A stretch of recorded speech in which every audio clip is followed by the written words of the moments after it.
intelligent faces. They're the successful dramatists of 18th century Paris, and their busts stand in the foyer of the French National Theatre, that theatre which for 100 years did so much to promote good sense and humanity.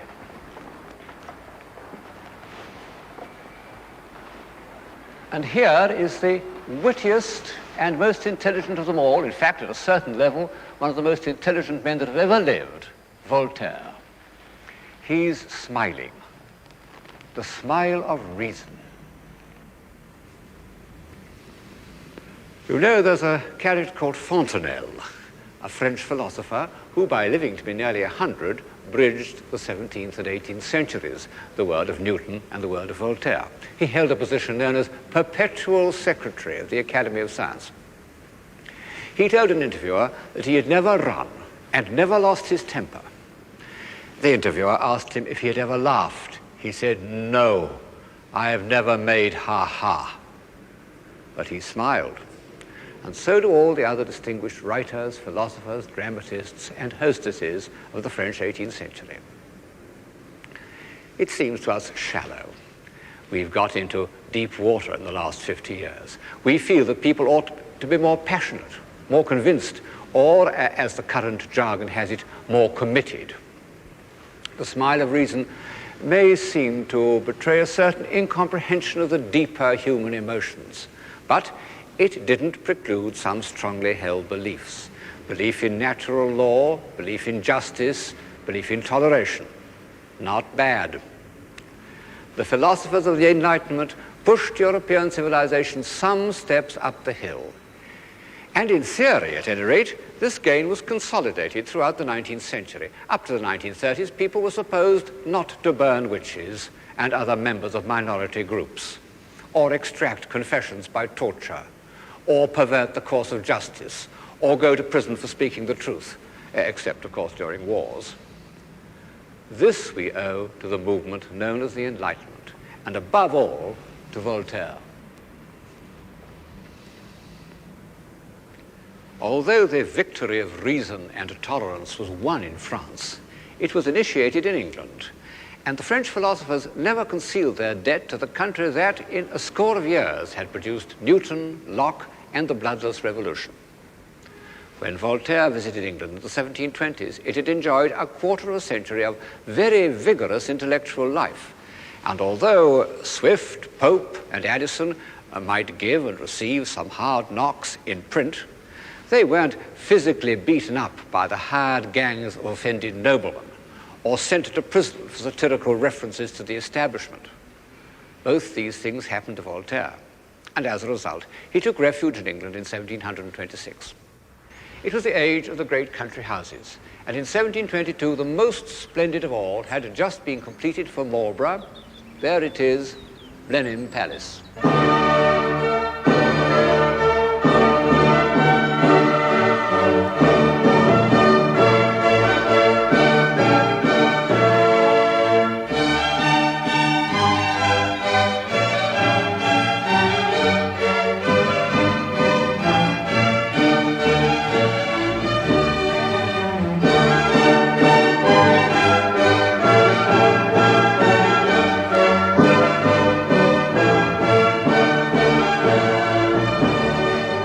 A superb setting, but not everybody's idea of a pleasant country retreat.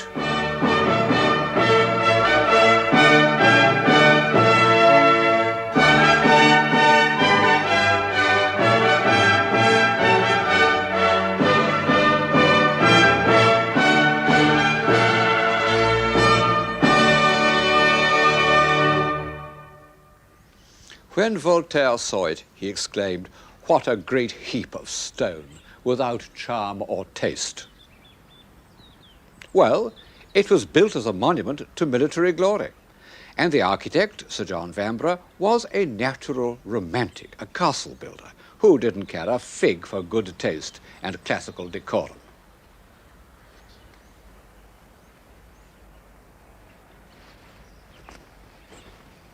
'18th century England was the paradise of the amateur. by which I mean men rich enough and grand enough to do whatever they liked, who nevertheless did things that required a good deal of expertise. One of the things they chose to do was architecture. Wren began as a brilliant amateur, and although he made himself into a professional, he retained the amateur's freedom of approach to every problem. And two of his chief successors were amateurs by any definition. Sir John Vanbrugh wrote plays, but he also designed the vast and complicated structure of Blenheim. Lord Burlington was a connoisseur and a collector and arbiter of taste, the sort of character nowadays much despised. But he built this small masterpiece of domestic architecture, Chiswick.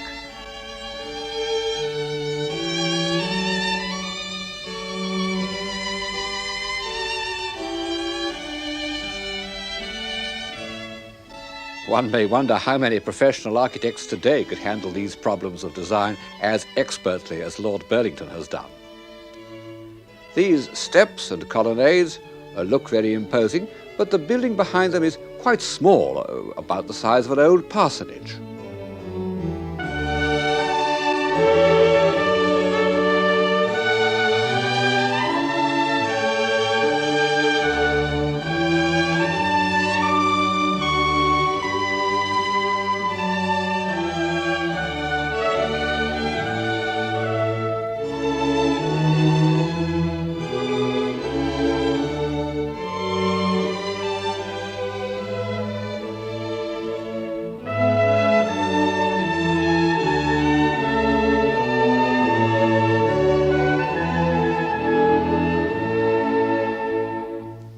In fact, Chiswick was not meant for day-to-day existence, but for social occasions, conversation, intrigue, political gossip, and a little music.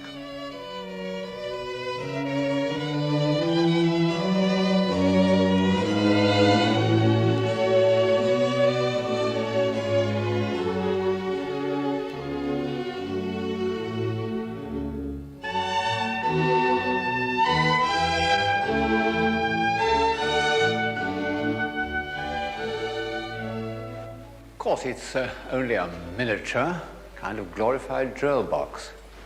And yet I don't feel that it's at all pinched or constricted.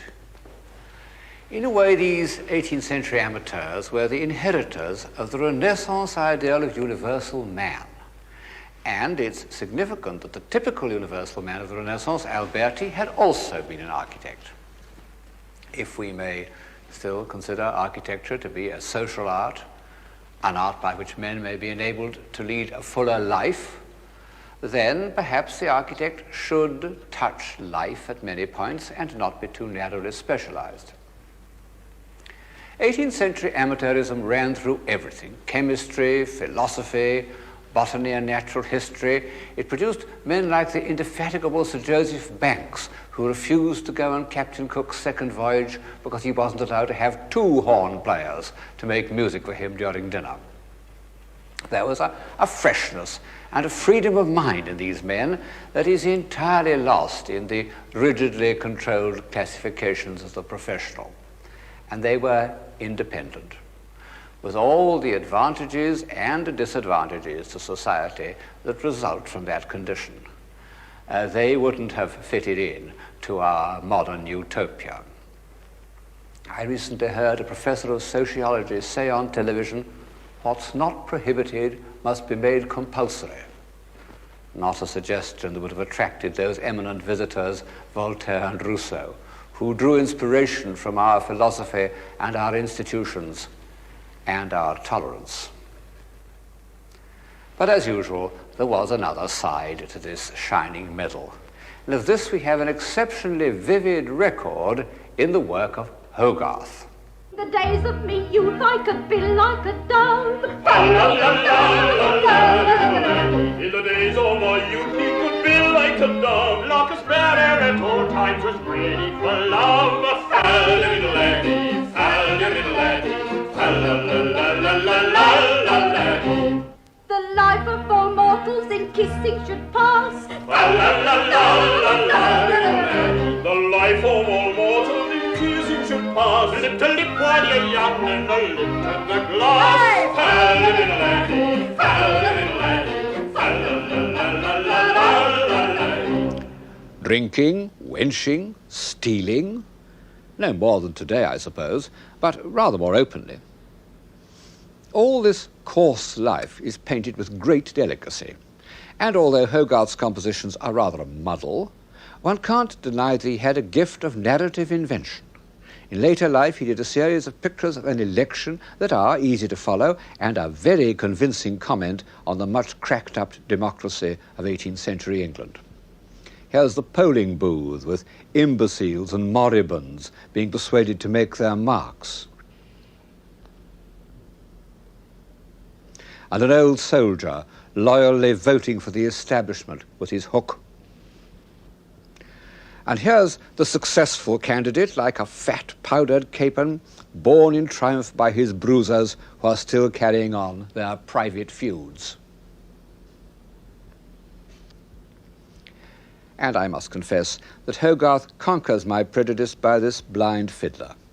A real stroke of imagination, outside the usual range of his moralizing journalism. The truth is, I think, that 18th century England, in the aftermath of its middle-class revolution, had created two societies very remote from one another. One was a society of modest country gentlemen, of which we have a perfect record in the work of a painter called Davis, comically stiff and expressionless in their cold, empty rooms. True, it developed into the world of Jane Austen, which was not lacking in critical intelligence, but was somewhat deficient in energy. The other was the urban society of which Hogarth has left us many records. Plenty of animal spirits, but not what we could call by any stretch civilization. I hope you won't think it too facile if I compare this print, called A Midnight Modern Conversation, with a picture painted in the same decade called A Reading from Molière by the French artist de Troyes. In this series, I've tried to go beyond the narrower meaning of the word civilized, but all the same, it has its value, and one can't deny that this is a picture of civilized life. Even the furniture contrives to be both beautiful and comfortable at the same time. And one reason is that whereas all the characters in Hogarth's Midnight Conversation are male, 5 out of the 7 figures in the de Troyes are women. In talking about the 12th and 13th centuries, I said how great an advance in civilization was achieved by respect for feminine qualities. And the same was true of 18th century France. I think it absolutely essential to civilization that the male and female principles be kept in balance. And I've observed that where at a party men and women hive off into separate groups, the level of civilization declines. In 18th century France, the influence of women was benevolent and on the whole creative. And it produced that curious institution of the 18th century, the salon. Those small social gatherings of intelligent men and women drawn from all over Europe who met in the rooms of gifted hostesses like Madame du Deffand were for 40 years the centers of European civilization. They were less poetical than the court of Urbino, but intellectually a good deal more alert. The ladies who presided over them were neither very young nor very rich. Here's Madame Geoffrin eating dinner while her servant reads to her. We know exactly what they looked like because French artists at the time have portrayed them without flattery, but with a penetrating eye for their subtlety of mind. How did these ladies do it? Not by beauty or physical charms. They did it by human sympathy, by making people feel at ease, by tact.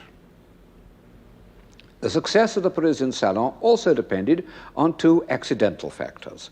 The court and government of France were not situated in Paris, but here in Versailles.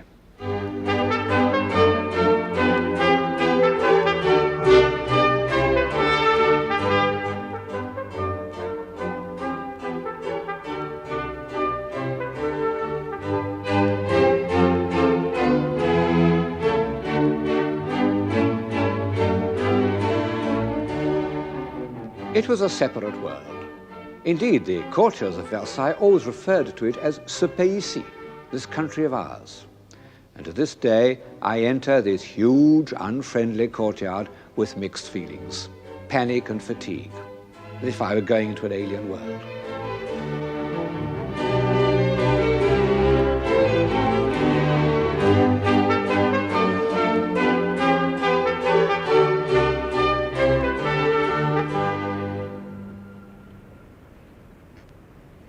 But the remoteness of Versailles had this good result, that Parisian society was free from the stultifying rituals of court procedure and the trivial day-to-day preoccupations of politics.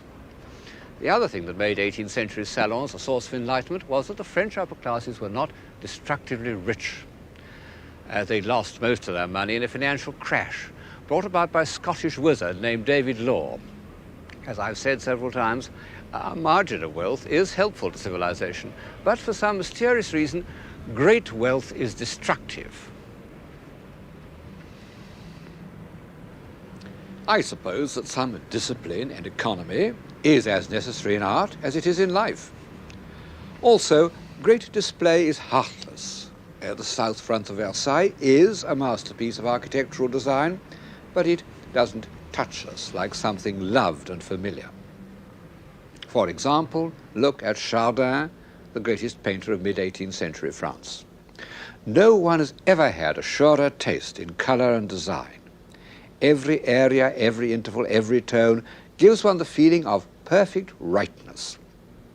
Well, Chardin didn't depict the upper classes, still less the court. He sometimes found his subjects in the thrifty bourgeoisie, and what sweet people they are. Sometimes among the working class, where I think he was happiest because he loved the basic design of pots and barrels.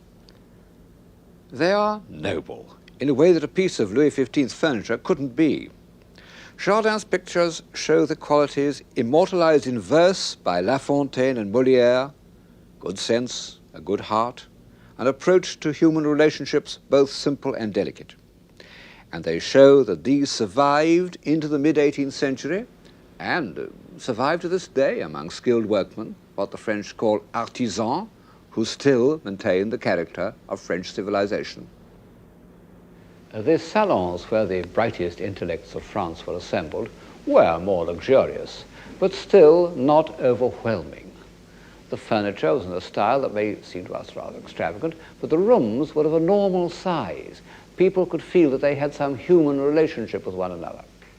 After the law crash, many of the French upper classes couldn't afford houses in Paris and lived in apartments. Comfort and elegance took the place of grandeur.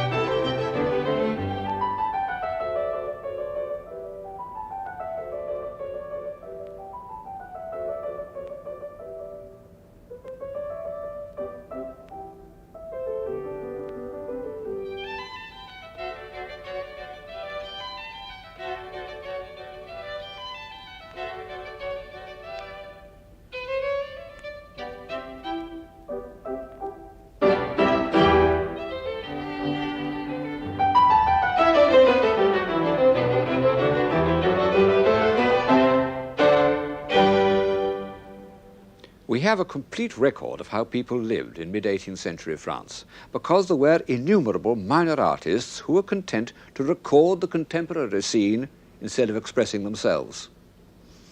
Here's part of a series modestly known as the Monument of Costume, small masterpieces of design and execution. The ladies have come to see their friend who's about to have a baby. Don't be afraid, dear friend, they say.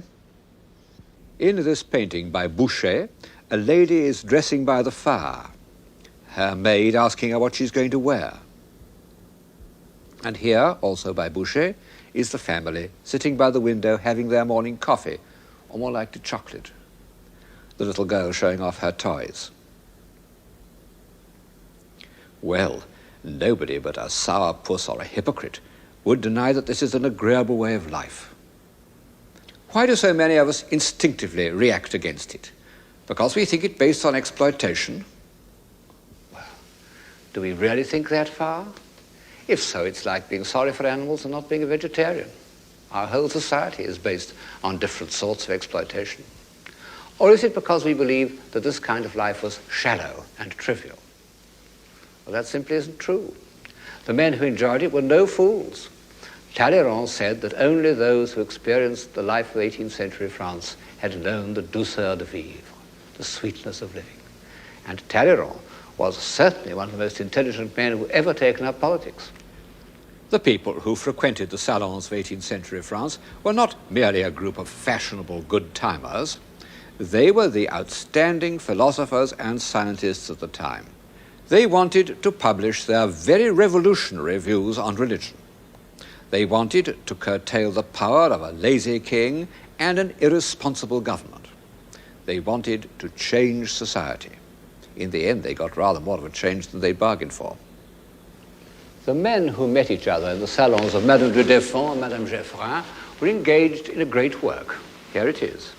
An encyclopedia, or Dictionnaire raisonné des sciences, des arts et des métiers. It was intended to advance mankind by conquering ignorance. It was a gigantic enterprise, as you can see. Eventually, this is only a small part of it, eventually there are 24 folio volumes. And of course, it involved a great many contributors. But the dynamo of the whole undertaking was Diderot. There he is, in a picture by Van Loo, smiling the smile of reason, which enraged him.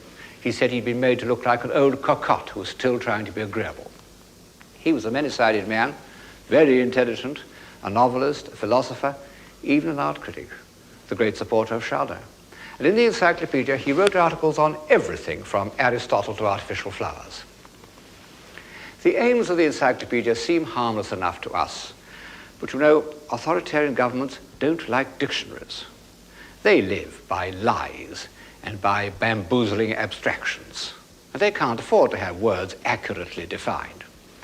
The encyclopedia was twice suppressed, and by its ultimate triumph, the polite reunions in these elegant salons became precursors of revolutionary politics. They were also precursors of science. The illustrated supplement of the encyclopedia is full of pictures of technical processes. Here's one of the plates, for example, showing the polishing of wood. And then another, all the beginning here shows the making of silk for the tapestry, and this is the actual dyeing of the wool for the Gobelin tapestries. And throughout the book, there are extremely interesting examples of the techniques of the day. In the mid-18th century, science was fashionable and romantic, as one can see from this picture by Wright of Derby. The experiment with the air pump brings us to the new age of scientific invention. The natural philosopher with his long hair and dedicated stare, perhaps a trifle theatrical, but the other characters are awfully well observed. The little girls who can't bear to witness the death of the poor pigeon, the sensible middle-aged man who tells them that such sacrifices must be made in the interest of science, and the thoughtful man on the right who is wondering if this kind of experiment is really going to do mankind much good. They're all taking it quite seriously, but nonetheless science was, to some extent, an after-dinner occupation like playing the piano in the next century. Even Voltaire, who spent a vast amount of time on weighing molten metal and cutting up worms, was only a dilettante. He lacked the patient realism of the experimenter, and perhaps such tenacity exists only in a milieu where quick-wittedness is less highly valued. In the 18th century, it emerged in a country where civilization still had the energy of newness, Scotland. Will ye go to Sheriff Muir, Bill John o' Winnistour, there to see the noble Mar and his Hieland laddies, o' the true men o' the north, Angus Huntly and Seaforth, scouring unt across the Forth with their white cockaddies. There you'll see the banners flare, there you'll hear the bagpipes rare, and the trumpets deadly blare, wi' the cannons rattle. There you'll see the bold Macross, Camerons and Clanranald's raws, all the clans wi' loud huzzas rushing to the battle. The Scottish character, and I'm a Scot myself, shows an extraordinary combination of realism and reckless sentiment. The sentiment has passed into popular legend, and the Scots are proud of it, and no wonder. Where but in Edinburgh does a romantic landscape come right into the centre of the town? But it's the realism that counts, and that made 18th century Scotland a poor, remote, semi-barbarous country, a force in European civilization. Let me name some 18th century Scots. In the world of ideas and science, Adam Smith, David Hume, Joseph Black, and James Watt. It's a matter of historical fact that these were the men who, soon after the year 1760, changed the whole current of European thought and life. Joseph Black and James Watt discovered that heat, in particular steam, could be a source of power. Well, I needn't describe how that has changed the world. In The Wealth of Nations, Adam Smith invented the study of political economy and created a social science that lasted up to the time of Karl Marx. In his treatise on human nature, Hume succeeded in proving that experience and reason have no necessary connection with one another, that there's no such thing as a rational belief. Hume, as he himself said, was of an open, social, and cheerful humor, and he was much beloved by the ladies in the Paris salons. I suppose they've never read that small book which has made all philosophers feel uneasy till the present day. All these great Scots lived in the grim, narrow tenements of the old town of Edinburgh, piled on the hill behind the castle. But even in their lifetime, the great Scottish architects, the brothers Adam, who had produced one of the finest pieces of town planning in Europe, the new town of Edinburgh.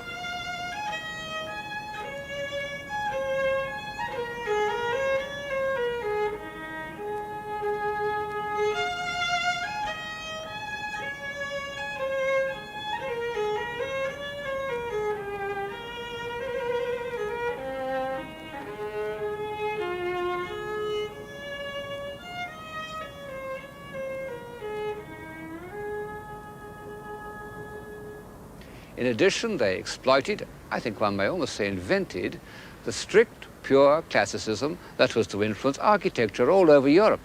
In fact, another Scot named Cameron took it to Russia with tremendous effect.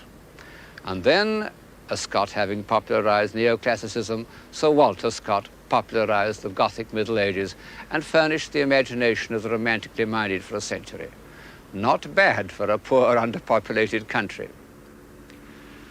Through the practical genius of the Scots and English, those technical diagrams in the encyclopedia became a reality.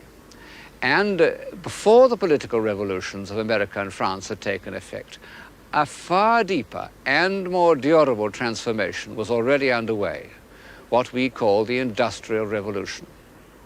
Wright of Derby, whose imagination had been stirred by the scientific exercises of the intellectuals, was also moved by their first commercial application, and he painted this picture of Arkwright's mill at Crumford. He's felt the romance of industrialism as it begins to usurp the power of the old regime. If, on the practical side, we had to visit Scotland, on the moral side, we must return to France, not to Paris, but to the borders of Switzerland, because it was there, a mile or two from the French frontier, that Voltaire made his home. After several bad experiences, he'd become suspicious of authority, and he liked to live in a place where he could easily slip over the border. He didn't suffer from his exile. He'd made a lot of money by speculation. And his last bolt hole, the Chateau of Ferney, is, as you see, a large, agreeable country house. Voltaire built the wings at either end. He also planted this alleyway of beeches for a cool promenade on a hot day. When he was visited by the self-important ladies of Geneva, he would receive them seated on a bench at the far end down there behind me. It amused him to see how they struggled to prevent their towering powdered wigs from getting entangled in the branches. Well, it's grown up a good deal since then.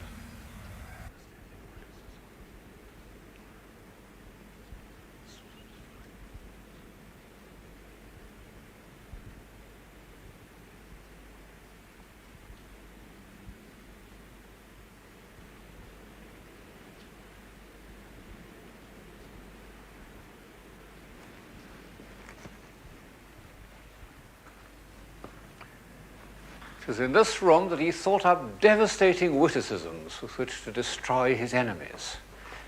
He may even have done so in this very chair, one of a set with the covers worked by his niece, Madame Denis. I wish I could convey the quality of his wit to you, but Voltaire is one of those writers whose virtue is inseparable from his style, and true style is untranslatable. He himself said, "One word in the wrong place will ruin the most beautiful thought." Still more would it ruin the wit and irony which were his peculiar gifts. To the end of his life he couldn't resist a joke, but on one subject he was completely serious: justice. Many people in his lifetime and since have compared him to a monkey, but when he came to fighting injustice, he was a bulldog. He never let go. He pestered all his friends, he wrote an unending stream of pamphlets, and finally he had some of the victims, like these members of a Protestant family named Calas, who had been cruelly persecuted in Bordeaux, living at his expense at Ferney. Gradually the world ceased to think of him as an impudent libertine, but as a patriarch and sage. And by 1778, he at last felt it safe to return to Paris. He was 84. No victorious general, no lone flyer has ever been given such a reception. He was hailed as the universal man and the friend of mankind. People of all classes crowded round his house, drew his carriage, mobbed him wherever he went. Finally, his bust was crowned on the stage of the Théâtre Français. Naturally, it killed him, but he died triumphant.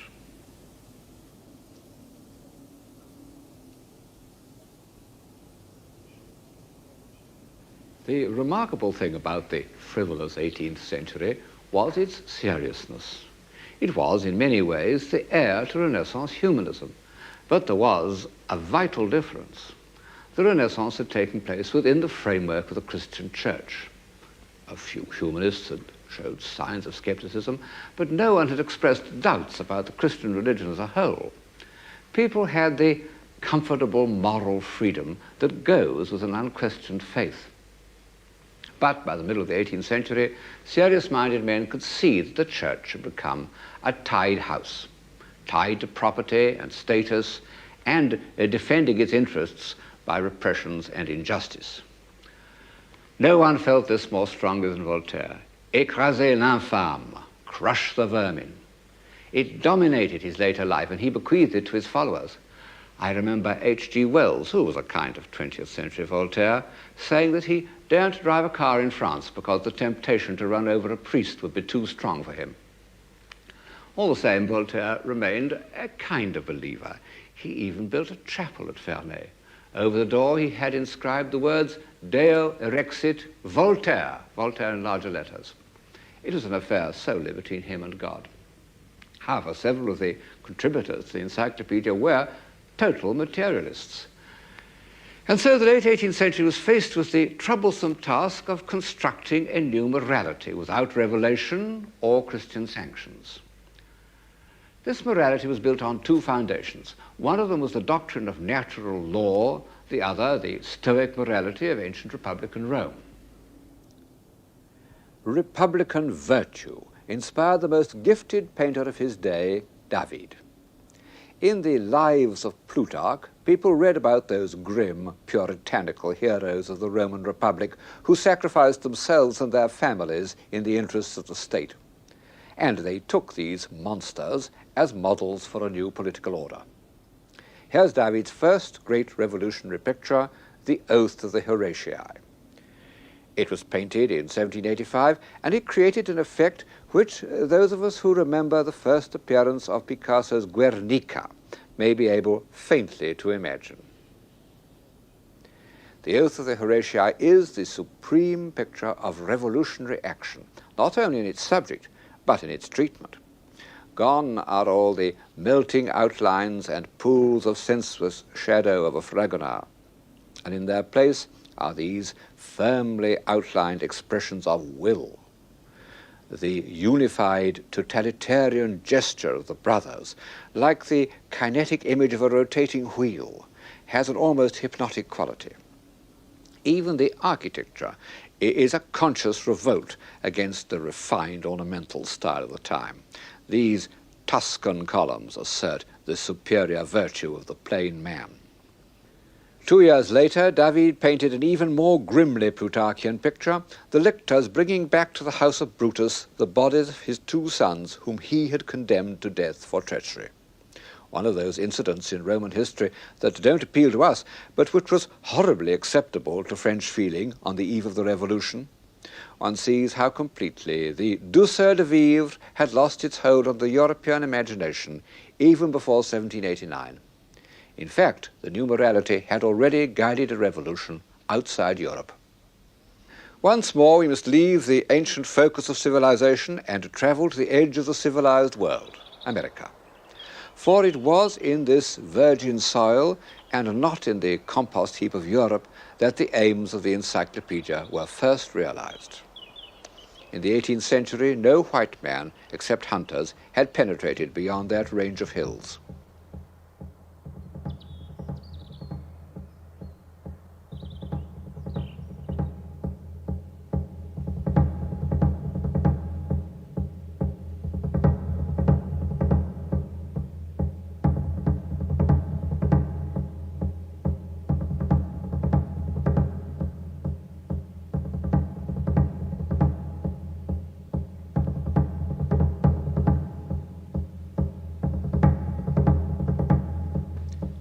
But here, on the border territory of the Indian, the trapper, the buffalo, a young Virginian lawyer elected to build his home in the 1760s. His name was Thomas Jefferson, and he called his house Monticello, the Little Mountain.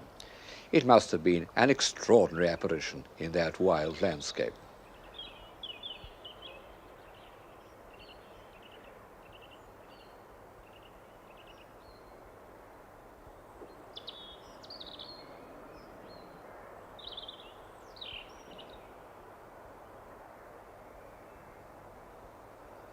Jefferson made it up out of the book of the great Renaissance architect Palladio, of which he is said to have owned the only copy in America.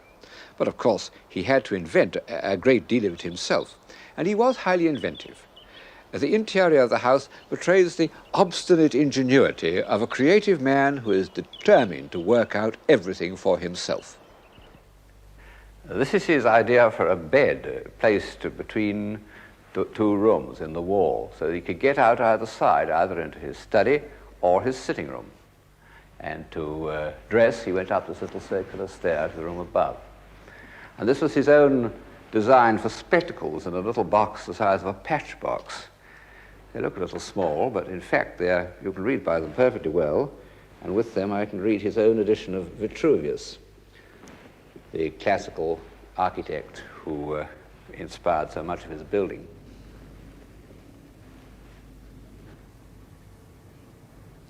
It's placed on a table, a revolving table, which he designed himself, which works very well, and a revolving chair. Everything in the room he designed, the drapes, the moldings, every single thing. And it all has a kind of simple, homespun, independent air, which is the stamp of Jefferson. He was the typical universal man of the 18th century. Linguist, scientist, agriculturalist, educator, town planner, and architect. Almost a reincarnation of Leon Battista Alberti, the universal man of the Renaissance. Even down to a love of music and the management of horses and a certain crankiness. What in a lesser man could have been called a touch of self-righteousness. What a willful, independent head. Of course, Jefferson wasn't as good an architect as Alberti, but then he was also President of the United States. And as an architect, he was by no means bad. Monticello was the beginning of that simple, almost rustic classicism that stretches right up the eastern seaboard of America, right up to Massachusetts, and lasted for 100 years, producing a body of simple, civilized, domestic architecture equal to any in the world. And it reflects the grave self-assurance of the founders of the American Republic. Jefferson is buried in the grounds of Monticello. He left instructions for his tomb. On it were to be inscribed the following sentences, and not a word more. Here was buried Thomas Jefferson, author of the Declaration of American Independence, of the Statute of Virginia for Religious Freedom, and father of the University of Virginia.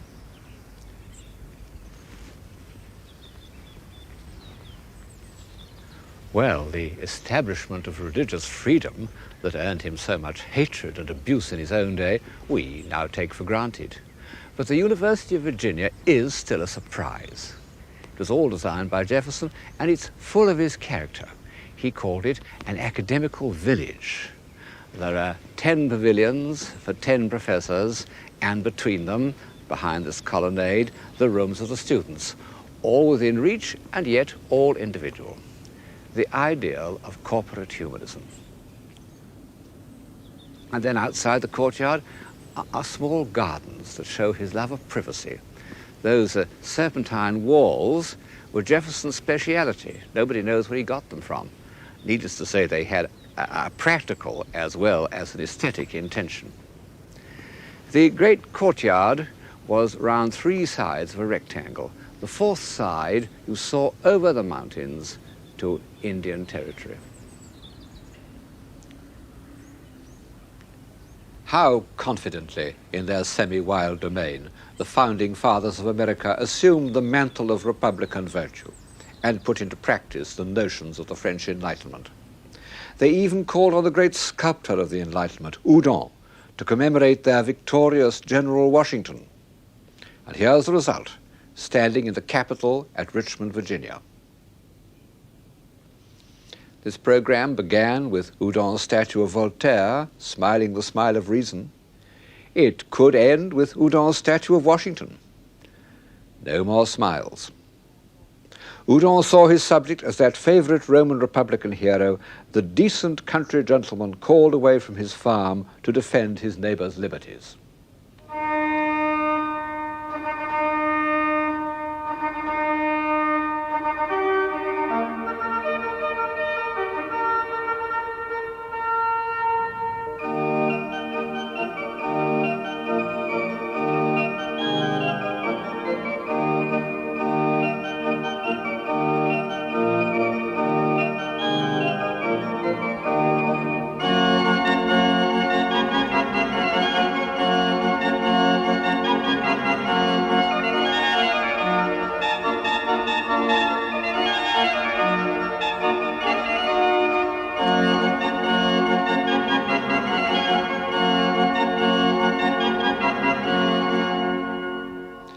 In fact, the War of Independence lasted 6 years, and at the end of it, the British totally withdrew their forces, and the new republic was born.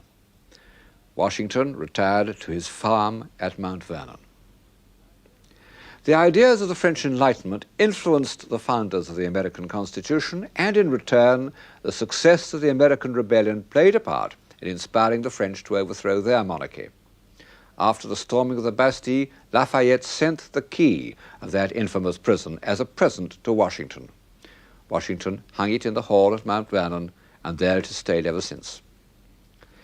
By this date, Washington had little time to spend at his home farm on the banks of the Potomac. He had been elected first President of the United States.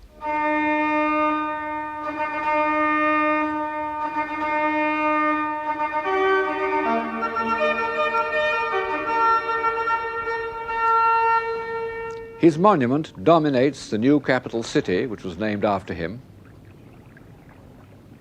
Facing it, across the tidal basin of the Potomac, is the monument to Jefferson, who became the 3rd president.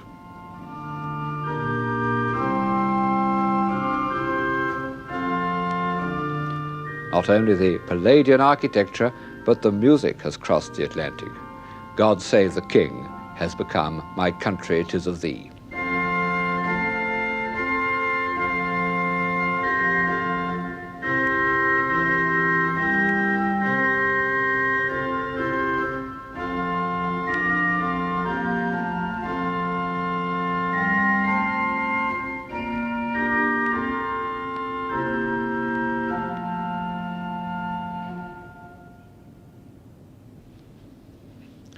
On the inner walls are quotations from Jefferson's writings.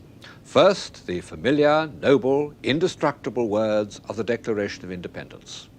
We hold these truths to be self-evident, that all men are created equal, that they are endowed by their Creator with certain inalienable rights. Among these are life, liberty, and the pursuit of happiness, and that to secure these rights, governments are instituted among men. Self-evident truths. That's the voice of 18th century Enlightenment. But on the opposite wall are less familiar words by Jefferson that still give us pause today. I tremble for my country when I reflect that God is just, that his justice cannot sleep forever. Commerce between master and slave is despotism. Nothing is more certainly written in the book of fate than that these people are to be free. A peaceful-looking scene, a great ideal made visible, but beyond it, what problems? Almost insoluble, or at least not soluble by the smile of reason.